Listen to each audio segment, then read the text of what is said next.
It's no special news that Humankind is still in a bit of a slump post-release. Lots of bugs, freezes, multiplayer desyncs, and resource allocation on maps have resulted in a mixed Steam review of 68% and a fraction of its release numbers. Amplitude has a response for this in two big ways, and for this video, I'll front load all the information for you right here in the intro so you can grab the gist and move on if you so please. First, its recently released Fabius Maximus update could easily be the biggest bug squashing party I've seen in a game update, tackling so many issues in the patch that the line "fixed an issue" is now permanently etched in my brain. There are loads of issues that have been hopefully 100% resolved, on top of several balancing mechanics that desperately needed to happen. We'll look at cultures, emblematic balancing civics, game pace, and new map features as well in this Fabius update. Second, Amplitude has implemented its first monthly event with the Dia de los Muertos. In these events, you'll need to accomplish a series of challenges in-game to unlock new borders, new emblems, and even an entirely new character, all for free. In this section, we'll take a quick look at what it takes to grab these, how you can play right now through the end of November to get these absolutely free rewards. So with that information lodged in your brain, take a glance at the timestamps if you're wanting to skip through. But let's see how in the grand scope of all these things, this is how Humankind makes a comeback. To start the section on Fabius Maximus, I want to say right off the bat that I will not be going line by line to give you every single little bit of detailed update, because there is quite a bit of info to peel over. Instead, I'll do an overview of the main pieces, beginning with some changes and additions. There are some bigger updates to this section of the patch notes, such as accessibility solutions in the color picker for subtitles and Empire colors, which are great for colorblind players, and a quality of life feature that seems small, but does end up catering to a very wide audience. We also have a new strategic/luxury deposit modifier tab in your world builder, solving the release issue of scarcity regarding resource deposits. You could then have an actual say in whether you play with an overabundance of everything, or even challenge yourself solo or multiplayer by purposefully limiting how many deposits are on the map. Along with creating new maps, a random AI persona generator is now possible when picking opponents in single player, rather than sticking with the base ones or people you've imported from games together. And lastly, in the pre-game selections, mod.io support is fully up and running, where before you had to go and download and manually import them from an online browser, you can now browse the mod.io database within the game proper, with both actual mods, since tools have launched, to change up gameplay, and any maps that have been generated right at your fingertips. Everything updates live as well, so once you've subbed to any mods or maps, they're instantly accessible.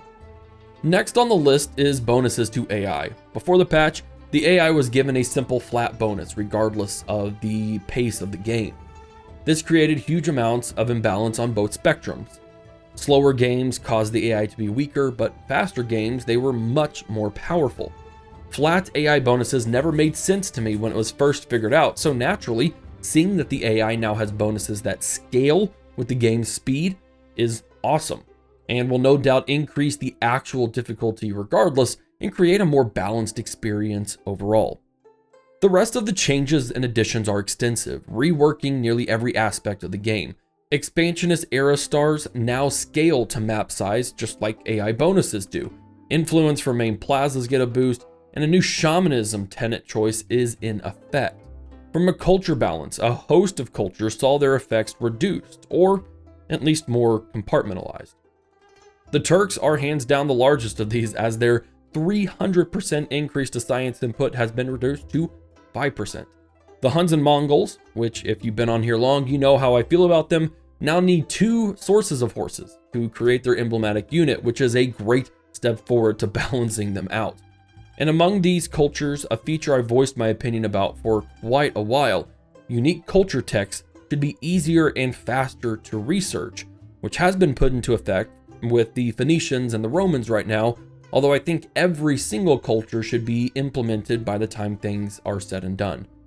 Moving on, the Neolithic got some balancing love, with scouts, hairpin runners, and scout cav now having an upkeep, preventing players from spamming units in the Neolithic and then having huge armies in the Ancient. This is a huge improvement and removes an exploit that I honestly hated seeing that was on release. This even affects into the early ancient era as well, which prevents that scout spam from conquering everything under the sun or by taking on early wars and gaining easy wins in that area. The next big patch area is a rework to several civics. Civics are one of my favorite aspects of Humankind that really separate it from other 4X games, but they've always felt a bit off, and consistently was a source of changing throughout the betas and even with every single update so far post-release. My favorite in this list though has to be press freedom, which will now slow down or hasten the speed of stability changes, which is huge depending on the ship, as it could buy you some crucial extra turns to build some stability boosting buildings before your cities rebel, or it can speed up that recovery to where you can then benefit quickly from those stability building ones. For the fixes, there are so many of them. I'm seriously not going to dive into it. It's that big, and I honestly don't feel like saying fixed an issue 100 times. But there are a ton of fixed an issues, lots of them dealing with multiplayer fixes, in-turn issues, and loads of visual bugs, or things that still trigger correctly but don't show or show incorrectly. If you want to browse the list of fixes, and I highly recommend that you do, be sure to check out the link in the description. Overall, the improvements are very solid and should bring about a more choice-conscious campaign when you start up a new one, and I'm eager to dive into it and see it in action. The massive list of fixes should create more stable games, especially in multiplayer, while making those more stable games have more quality of life experiences throughout your campaigns from here on out. Alongside the Fabius Maximus update is the Días de los Muertos event, the first of hopefully a continuous series of in-game events. The objective with these in-game events is to complete multiple chapters worth of challenges and get some cool free rewards within the month of November.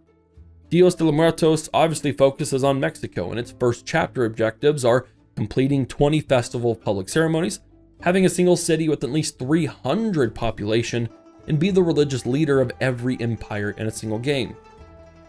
Now, there are no restrictions, no conditions, or anything of that nature, so there are of course multiple routes to complete it, of which I am personally excited to figure out. The next chapters aren't something we know about yet, unfortunately, but I'll be sure to try and complete them too. The rewards on top of it are pretty neat. Finishing the first chapter, you'll receive a new decoration. Each successive chapter completion will unlock new emblems, maybe some new decorations on top of it, and should you complete all of them by the end of the month, you will unlock an entirely new Katrina avatar, which does look fantastic. I absolutely love these types of things within games, and I'm happy that Humankind chose this route for some cool community focuses and brings some great light to maybe some lesser known or less appreciated factions overall. Both the Fabius update and the Días de los Muertos event are exactly what Humankind needs right now to spur their comeback, and it's a business model that I hope they continue to coordinate for the continuation of that comeback. For the update, it brings some positive fixes and updates to the game, things that have been sorely needed since release.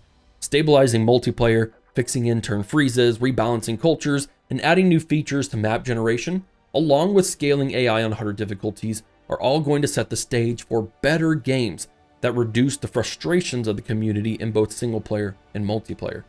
A lot can be forgiven about the game's release date if these updates and fixes truly do fix a majority of the problems that plague the game. For the event, this is exactly the type of community engagement that will bring people back to the game. Providing attainable goals that get you completely free rewards, something you can't buy at all, adds some flavor and drives people to forums and creates discussions on the best way to min-max or post achievements on how players achieved said objectives. It's also a great developer-focused feedback channel. I mean, that's something we have to think about. How easy was it to create a single city with 300 population? Did the players absorb other cities or start with one city from the get-go? How did the community try and get 20 festival public ceremonies? I wouldn't be surprised if with each successive event, we see fixes related to the areas in which the previous event focused on. When you combine these two things, you get a fantastic combination. Regardless of what you hear about first, both are likely to draw a lot of people in, either to test the update and see how things have progressed since they last played, or to test their own ability to complete these objectives. And with both of these, they tend to generate mostly positive reactions, which then leads to better views on forums, in turn could lead to some more positive reviews, or even people who maybe previously left a negative review to switch it with some positive edits. And regarding player counts, that's exactly what we're starting to see already, just a week into the event. Over the weekend, peak players numbered just over 4,000, and while that is still less than 10% of its initial player base, it's the highest it's been in almost a month, and the trend is only ticking upwards. I'm truly hoping that people will come back to the game and give it another shot. The game, even with its issues, is still in my opinion one of the best and most unique 4X games on the market. Its release was not fantastic, but if Amplitude can continually bring us big quality patches and keep these fun and free events that let the community flex their strategies and abilities, it'll go a long ways towards creating trust that Amplitude can and will make this game the best it can be, no matter how long it takes. For me, I'm always a believer. Amplitude has proven themselves time and time again with previous games, and I still can't wait to see what they do for the future of Humankind. Thank you so much for watching this quick little video. If you enjoyed it, be sure to give it a thumbs up, sub to the channel, and turn on bell notifications. Let me know if you've tried the update or the event objectives by leaving a comment down below as well. Be on the lookout for more strategy content, including more reviews and opinion pieces on this channel. This is Havoc, and I'll see you in the next one.